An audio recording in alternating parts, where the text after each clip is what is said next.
Trying to think about Roblox, JoJo, and speedrunning in the same sentence is a bit of a strange concept, but one that's always been around, even when it's not actually a speedrun. Half of the times when you look at a video, you'll get a speedrun that's been practiced for ages and ages, but then the other half of the time you'll get some random meme video with the dream Minecraft music and the sweaty gamer webcam over it. However, one game has had a consistent set of legal speedruns over the course of 3 entire years. And that game is Your Bizarre Adventure. This is the history of its world records.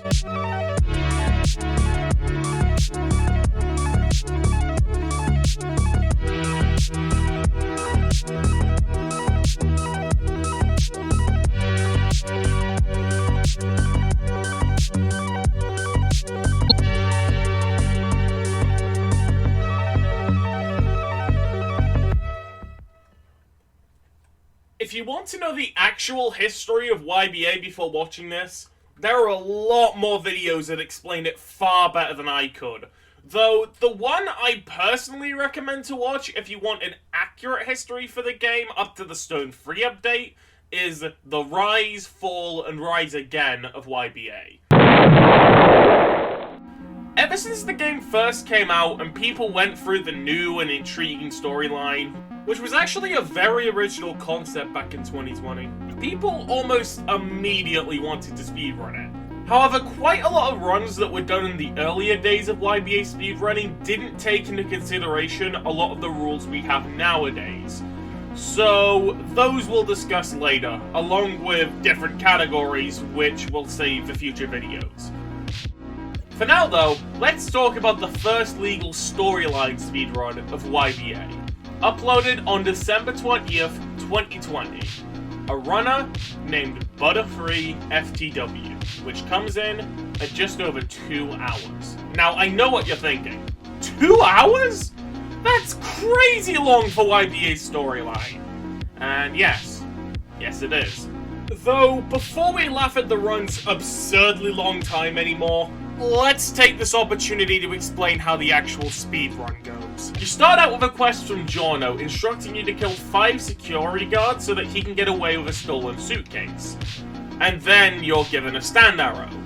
There are a lot of stands you can roll as well, and what you get from them drastically alters how the run will go as a whole.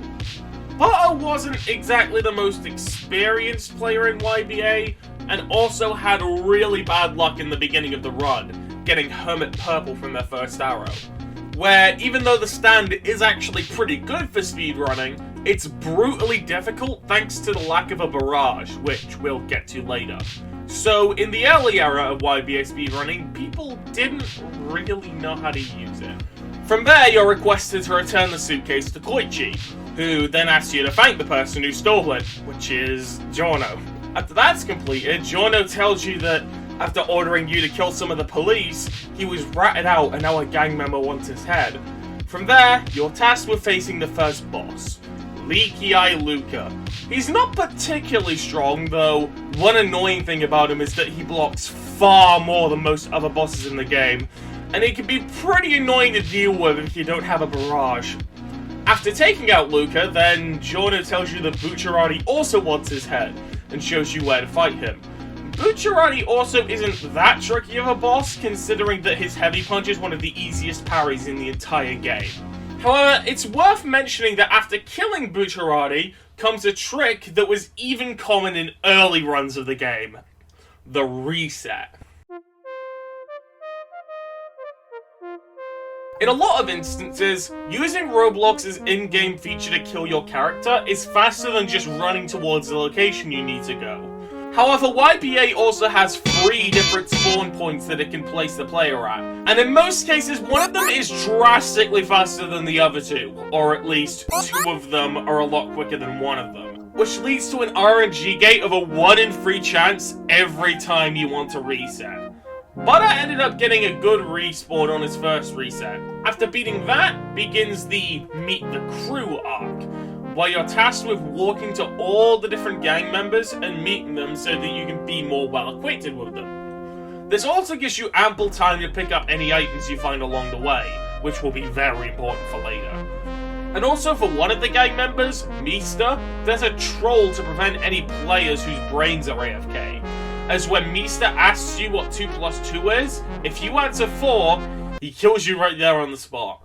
Remember that now, because at least one of these runs later on in the video are gonna fall for it. Then, after all of this, you return to Bucciarati, which then begins the most complicated part of the entire run. And what made speedrunning the game such a nightmare in the early era for the game? Polpo's Fortune.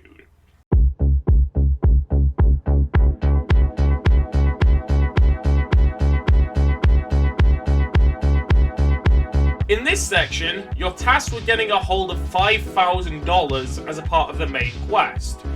But at the time when you talk to Bruno, you'll only have about $600. So, where do you get the money? Items. Across the map, there are items scattered all around the floor. And it's crucial that you pick up anything you can find while running from place to place, as you're able to sell almost every item, and every item you can find on the floor except for lucky arrows, which is stupid rare anyway, to a merchant. And the amount of money you get for selling your items far exceeds the speed of most other options. Unfortunately, this wasn't very well known in the early era of speedrunning, and Butter resorted to farming the early quests for money, which is actually one of the slowest possible ways of doing it, as after almost a whole hour, Butter still didn't have the money and decided to restart the run. On this restart, their luck didn't exactly improve, as the stand they got from their inaugural arrow was Purple Haze. And where this stand is good in normal 1v1s, it falls short when killing NPCs, as it relies on poison damage, which takes far too long to be optimal for a speed run. For this run, Butter would cycle between doing quests and looking for items. And over an hour later, after everything else in the run went fairly smooth, he came up to the next boss, Panicotta Fugo. Depending on your stand, Fugo is either a pure breeze or an absolute nightmare. And unfortunately for Butter, Purple Haze was a bad choice to fight against, well, Purple Haze. So overall this did take a few attempts, but that was nothing compared to how tough the next boss is. Pesci.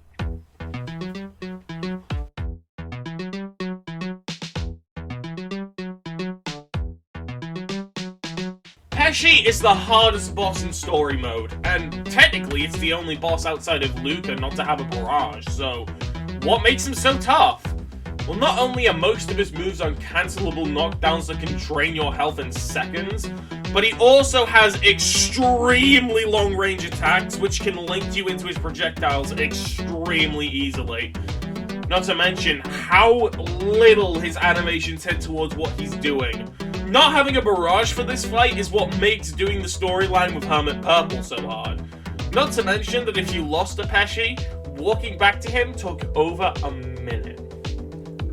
30 minutes of Pesci CBT later, Butter was on to the next boss, Ghiaccio. Ghiaccio is one of the most basic bosses in the game, but also another scary one, as he has a lot of health and a barrage to break out of a lot of combos. On top of that, Flash Freeze also does a ton of damage and has one of the biggest hitboxes in the game. And the problem with running into Pesci is even worse here, as Ghiaccio is around 30 seconds further away than Pesci. Thankfully, Butter took out Ghiaccio on their first try, and it was on to the final boss, Diavolo. Diavolo is an extremely weird boss. He has by far the most health and does the most damage out of any boss, but his attack pattern is the easiest out of any of them. He always does a string of M1s followed by either a chop, heavy punch, or barrage, which is almost always either blockable or parryable, and it's from those parries that you get a punish. One thing to watch out for though is when he's glowing. Then he has Epitaph activated. If you hit him while he's glowing, it has a small chance to do nothing if you hit him while he's in the stun of one of his own moves. However, most of the time if you do, you'll be hit by a counter called Raging Demon, which not only lasts over 6 seconds, but also drains your health like a sponge. The way Butter fought Diablo was by foregoing all of that and using Purple Haze's poison clouds at the bottom of the truss that led to the fight, and then partly climbing up them. But not enough to desummon Diablo. And then after about 2 hours had been sunk into the run, Butter finally completed the first legal speedrun of YBA. Butter's run was really unoptimized and had multiple massive mistakes, which ended up making the second longest run in the game's history. The question wasn't about how this would get broken, the question was when. And the answer? Not long at all. As just 3 months later, the record would be broken by Jelly Gaming 400, with a much more respectable 3703. Now, if you're wondering why the footage looks so choppy, it's because he sped up the footage to make it more watchable for his core viewers. However, despite being sped up, nothing in the run broke the rules, so it counts! Jelly got gold experience from his first era, which is overall a pretty good start for the storyline, even in its earlier pre-buff form thanks to its high destructive power and speed. The first half of the run was overall smooth, and when the time came to get the money, rather than focusing on doing quests to get the money, his first instinct was to scavenge. And only 6 minutes later, he found multiple high-priced items which gave him enough to cross the threshold. Fugo and Pesci went smoothly, but unfortunately when he got to Ghiaccio, his server was bugged, and Ghiaccio was completely missing. Meaning that he had to run all the way back on a good pace run while switching to a completely new server. However, when he got to actually fighting him, he didn't have any troubles. Diablo was also knocked out on his first try, resulting in a 3703 and a new world record. Jelly's time was overall quite solid, however thanks to such a ridiculous bug in the second half of the run, it could be chopped down by so much more. So, who stepped up to beat the world record? Nobody. For months on end, not a single legal run was posted to beat Jelly's 3703. The biggest choke point for runners was finding the money, which cost them too much time to be able to beat Jelly's 37. Months went by without any challenges, and the leaderboard was starting to look lonely. However, only 2 days before the end of the year would come, someone stepped forward to beat the time, and by almost 10 minutes as well. And that person was Skate. This run had an awful start, as the first stand he got from an arrow ended up being Mr. President, a stand which is literally impossible to beat the game with if you only use the stand's abilities and not M1s and M2s. So he then had to wait to see if he could find a Rocat and an arrow if he wanted to reset the stand. But for some reason, Bucciarati wasn't fighting back, as his AI was broken due to a glitch, giving Skate a sudden boost in his pace. However, he did still need to find a better stand. Eventually, he got a Roca and spent another 30 seconds rolling for a new stand, and ended up rolling King Crimson, a far better alternative. He also got really lucky with the scavenging section of the run, finding enough items to sell in only a minute. Fugo went down fast, but unfortunately he wasn't able to first try Pesci, which means he had to waste a few minutes running back. But after that, he went down smooth, and Ghiaccio barely posed a threat. However, he did cut it very close with Diablo, which nearly ended his run. But he held it together and ended with a 28-21. A much needed improvement over a run that was dragged through the mud by a glitch. So, how long would this record last? 2 days. As on New Year's Day, a runner named Mr. Despacito 1 stepped forward with a run of their own. Unfortunately, this video is privated, so we can't watch it back, but there are 3 distinctive things that I remember from it. Firstly, there was no deaths in the run, which resulted in overall a pretty fast time. Secondly, was that the stand used was Hermit Purple, which thanks to its running passive, ended up making the Meet the Team section far quicker. And thirdly, and most crazily of all, for the first time in any of these storyline speedruns, he rolled a shiny. For those who don't know what shinies are, shinies have a 1% chance to be rolled from an arrow, so kind of like the baby version of Pokemon shinies. So, getting one in a world record run with a stand as tough to use as Hermit Purple for the storyline was pretty flashy and impressive, and it honestly makes me wish that they didn't private the run, because why did it have to be the one run where they rolled a shiny, for God's sake? Either way, this run wouldn't stand for long either, because about 3 months later, another runner called Sonic 8-Bit stepped forward with a run of their own, just barely missing out on getting a sub 22. This run was one of the most smooth in the game's history, as not only were no deaths taken in the run, but the stand that Sonic ended up rolling was Star Platinum, which at the time was the best stand you could have possibly rolled for a speedrun of the storyline. The bosses went extremely smoothly, and they also found all the items that they needed while running to the next place they had to go. On top of that, their spawning RNG was also really, really good. There's not much else really to say about this run, as the rest of it was just about as smooth as runs today. And by the end, Sonic snagged themselves a time of 22 minutes and 1 second. So, if Sonic 8-Bits got so close, there was one question yet to be answered. Who would be the one to achieve a sub 22? If Sonic was so close, surely they'd be the one to do it, right? Nope. That 2201 was the last time Sonic ever submitted to the leaderboard. Time would go by, and the idea of being the first one to get a sub 22 was eluding people. However, nobody could keep up with the speed and consistency of Sonic 8-Bits. He was simply too fast for the game.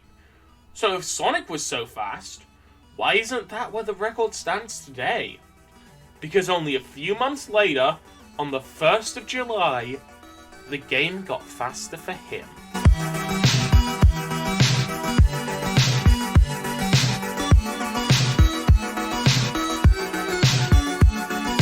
The 1.0 update was, and forever will be, the biggest content update YBA has ever seen. It introduced a new stand that had been being teased since October. It added multiple requests that people had been asking for since the game's inception.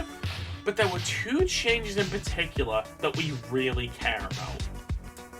First of all, the map was completely redone. Overall, it was larger in size, but with the position of the bosses and the NPCs, the work that had to be taken for the storyline was drastically short. And secondly, and way more importantly, there was now bus stops scattered around the map, where if you walked up to them and had a total of $100 or a gold coin, then you could fast travel to multiple points in the map. This was a game changer, as it trivialized a lot of spawns in the game, softening the blow of the 1 in 3 spawning luck barrier. So with all of these improvements, who was the first to the punch? That question will be answered in September, as for a few weeks now, there was a friendly rivalry between 2 different speedrunners. Darkinators, the person who made the official YBA speedrun page, and ZachX123, a newer player who wanted to show what he was made of, who previously did one run with Crazy Diamond, which didn't end up being so good. So, who ended up getting the world record first? Well, the margin was decided by only 1 day, but in the end, Zach beat him to the punch with a 1936.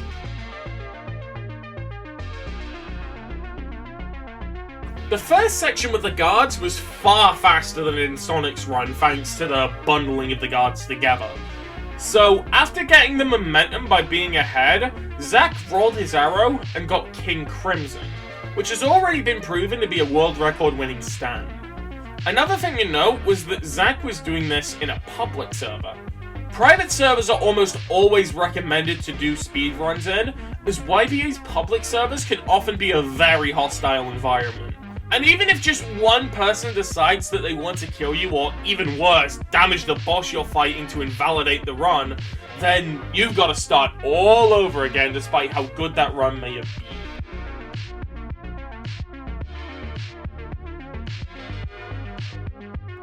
Item respawn speeds had also been sped up since Sonic's run, and you no longer had to click them, as now you just had to hold E nearby them, which made picking them up far quicker and easier. Easily the part of the run that was fastest with the new map was the Pesci and Ghiaccio fight, as now they were only a few seconds away from a fast travel point, which made getting to them a breeze. However, sometimes items can spawn on the trails, and picking them up can cancel a barrage, which is especially punishing for Pesci. That fortunately didn't happen in this run though, as the rest of the run was finished with no deaths, and Zack ended it with a 1936. One day later, Darkinators would post the run that he got. In his run, he ended up rolling Silver Chariot, which is also a pretty good stand to get for the storyline speedrun thanks to how fast its M1 speed was. Darky also found all the items he would need extremely quickly, which resulted in far more focus being put into his movement. On top of that, he got multiple lucky spawns, which netted him a few extra seconds. The run ended up coming down to the wire when Darky reached Diavolo. Was he able to beat his rival and come out with a world record? Yes, by only 3 seconds. However, this would ultimately end up being the shortest lasting world record in the game's history, as only one attempt later, Darky once again improved his time even more. How much did he improve it by? 2 minutes. And it was all thanks to the stand he rolled, Magician's Red. Magician's Red is normally countered by dashing to get the flames off and blocking when the right time comes. However, the AI aren't coded to do that, and end up eating a lot of unnecessary damage that nukes their health bar. And Magician's Red is one of the best stands to get for a storyline speedrun because of that. On top of that, Darky would end up repeating his streak of good RNG in this run by getting fast item collections and also getting the best spawn almost every time, resulting in a 1728 when all was said and done. So now, YBA speedrunning had been properly introduced into the modern era, with times which reflected how fast one could generally go. So where do we go from here? How about a time from someone using a stand which isn't even optimal? Sounds like a stupid suggestion to make, and I wouldn't believe that what you were saying would even make sense. But on the 18th of December that year, the world record would be beaten by... oh, fucking hell, how do I say this name? S1RX... fuck it, I'm just gonna call him Messachik. Who took the world record by only 8 seconds. And the stand he used? Sex Pistols. Sex Pistols has always been bad to get in a speedrun, not only from how little damage it deals, but also because you constantly have to reload your gun to get out any more damage. And to top it all off, an expensive skill tree, and no barrage. So how did Esachek end up beating the world record with such a bad stand for the storyline? A mixture of crazy luck, quick execution, and a metric crap ton of cheese. Thanks to the new structure of the map, it was possible to put yourself in a position to effortlessly kill almost every single boss in the game just by standing on a higher ledge. And Esachik knew almost every fast setup to do this. On top of that, he also ended up going for an obscure trick called the Pro Strat to save 1 second of going around the pizzeria, and he got it, when he would then proceed to accidentally press 4. World record speedrun, ladies and gentlemen! There was one boss he couldn't cheese, however, and that was Diavolo. This is because Diavolo teleports behind you every few seconds to make sure that he's consistently close to you. And even though it is technically possible to cheese him, which Esachik tried to do, it's extremely slow, and really sets the nail in the coffin for Sex Pistols' viability. But somehow, by the end of it all, Esachik had a run 8 seconds faster than the world record. If there was anything that this run in particular said about the game, it made a point that there was still a lot of time to be squeezed out of the game. But where from was the big question. But nobody was there to answer. For the next 3 months, there was no activity on the speedrun.com page for the game. And by virtue, there was no improvements being made. So, who was going to post the next world record and take it as far down as it can go? Well, there was one guy who was up to answer that question. And this next person we're going to discuss is a person that wasn't just content with taking a world record. They wanted to change the way this game was speedrun forever. To set it free from the one category it had had ever since the beginning and really show the potential of the game itself. And that person's name was Hamm Mann.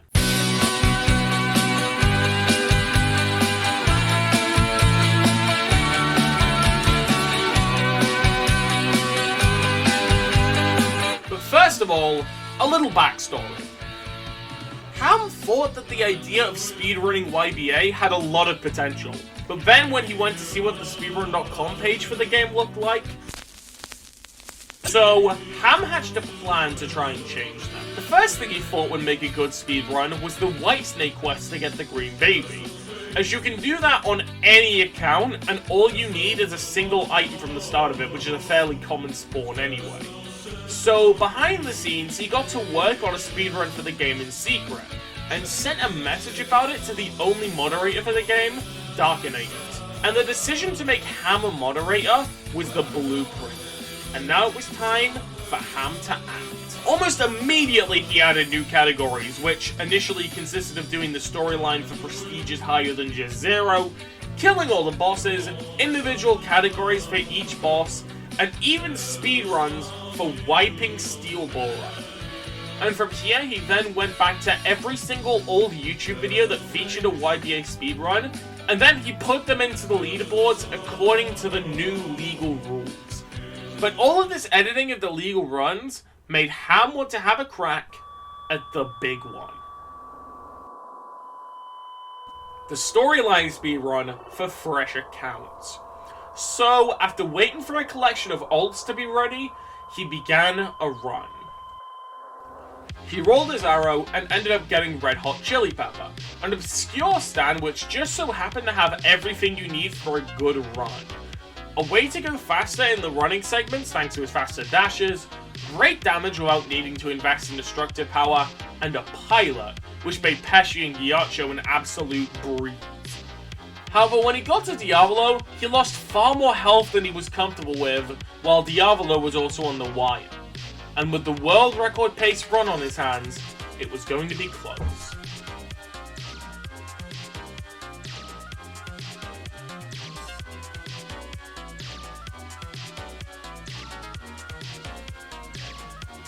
He did it. In what was only his second run, he pulled through with a run 8 seconds faster than that of Esachik.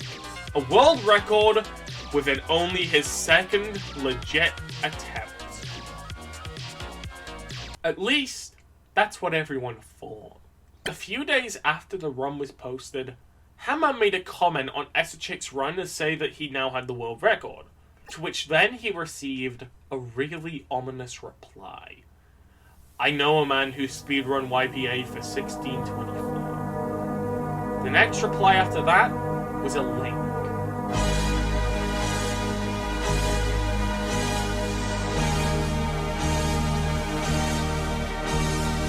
A link to a completely unlisted run. A run that was never sent to the speedrun leaderboards. On a completely inactive account just titled Shadow. The title of the video was called Oh No, Cringe, in lowercase, and the description simply said, I'm geek. Hamm Mann would then go on to watch the run to determine the final time. The run itself had Spamton Neo's theme playing to match the profile picture. He ended up rolling Magician's Red, and got near perfect item and spawn RNG, eliminated most of the bosses at an even faster rate than Magician's Red runs in the past, and even melted Diavolo extremely fast as well. The only mistake in the run was a death by Ghiaccio, as he ended up popping Gently Weeps, which nuked his own health bar rather than Ghiaccio's and caught him off guard. But the craziest thing about this run was the date. This video was posted on the 22nd of December in the previous year, only 3 days after Esachic's run. And the time, 16:23. It's still unknown who exactly Shadow was. Was it an alt of Esachic? Was it a friend of his that didn't want to share his times? Or rather, was it something more crazy that we can't comprehend? The world may never know. So with this recent discovery, the world record that Hamm thought he had was actually never a world record in the first place. And now his first priority was to get back what was his. And a few weeks later, on the 19th of March, Hamm Mann would start another run. What you're about to see in front of you is a comparison between this run and the current world record by Shadow. You'll understand why I paired these two by the end. This time when he rolled an arrow, the stand he got was Sticky Fingers, the most common stand in the entire game, and by virtue, not a very good one. However, the stand did have just about enough to potentially get a world record. So instead of resetting the run, Hamm Mann soldiered on. Hamm got an early lead ahead of Shadow, thanks to Sticky Fingers' Zipper Glide helping him navigate the walking segments quicker. However, when he gets to Bucciarati, the raw power of Magician's Red pushes Shadow ahead. Hamm starts to make up more ground thanks to the aforementioned Zipper Glide, but he doesn't have all the items he needs to sell, so he goes out of his way to pick up a ribcage just around the corner. And then from there, both players sell their items, and Shadow is now miles ahead of Hamm and continues to make a lot more distance as he gets to Ghiaccio, while Hamm is still fighting Pesci, which doesn't go his way and nearly ends the run. Then Shadow dies to Ghiaccio, which almost completely shreds his gap. However, he does get a slight lead thanks to the kill he got on Ghiaccio, and looked in position to smash Hamm's time. But just before Hamm did his run, there was also an update to YBA, which made it so that if you reset, the respawn timer is only 1 second instead of 6. If he could get the bridge spawn, there may be a chance he could get back into fighting position. He got it, and briefly overtook Shadow in the bridge spawn. There may be a chance that he could get back into fighting position. However, unfortunately, he was hit by a bug, which is caused when you're trying to go upstairs when using a Zipper Glide in the air. But he catches back up with one more Zipper Glide to Diavolo, and they both activate the boss on the same second. So it'll all come down to who kills Diavolo faster. And that honor went to Shadow, who melted Diavolo's health bar faster than Hamm could punch it away. However, Hamm is still able to squeeze in just one more Zipper Glide to try and make up for the lost time.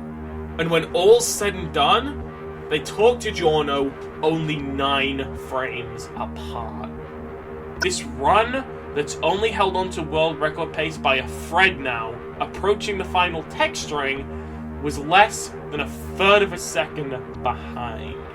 This would all come down to the final text boxes.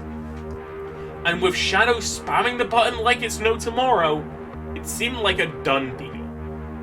And yet, because Shadow made the choice to play on a public server, which wastes the server's resources on what other players are doing, Hamm's text moved slightly faster.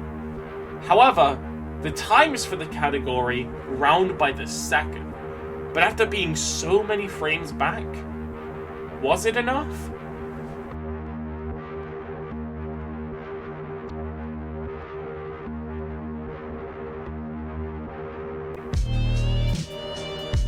A world record by 1 single second. Hamm Mann had beaten the odds and gotten back to the top of the leaderboard using the most common stand in the entire game, mirroring what Esachik was able to pull off against Darkinators.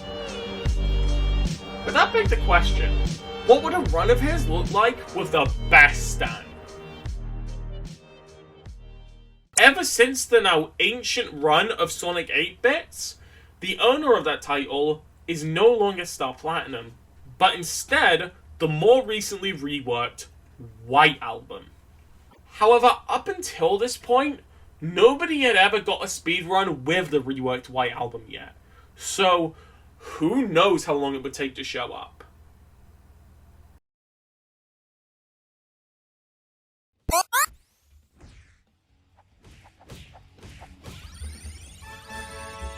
Now that I think about it, that's a really terrible idea for the police officers to be doing.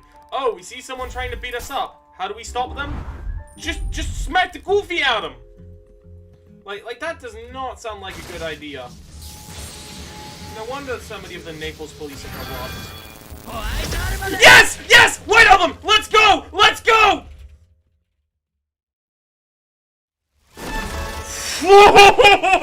Oh yes! Yes!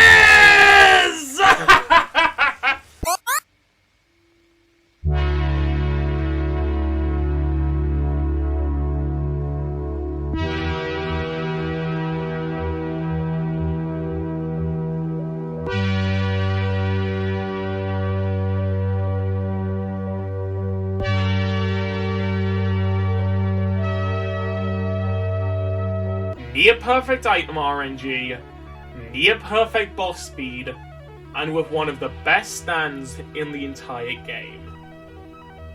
Will this run ever be beat? Considering that the closest person is almost 2 minutes behind, and they have absolutely zero ties to the community, it's certainly very unlikely to be broken anytime soon. But hey, there's at least 8 billion people out there in this world that could prove me wrong. At least 10,000 of them play this game a day, and it only takes one to look at this and go, yeah, I could do better. Thanks for watching.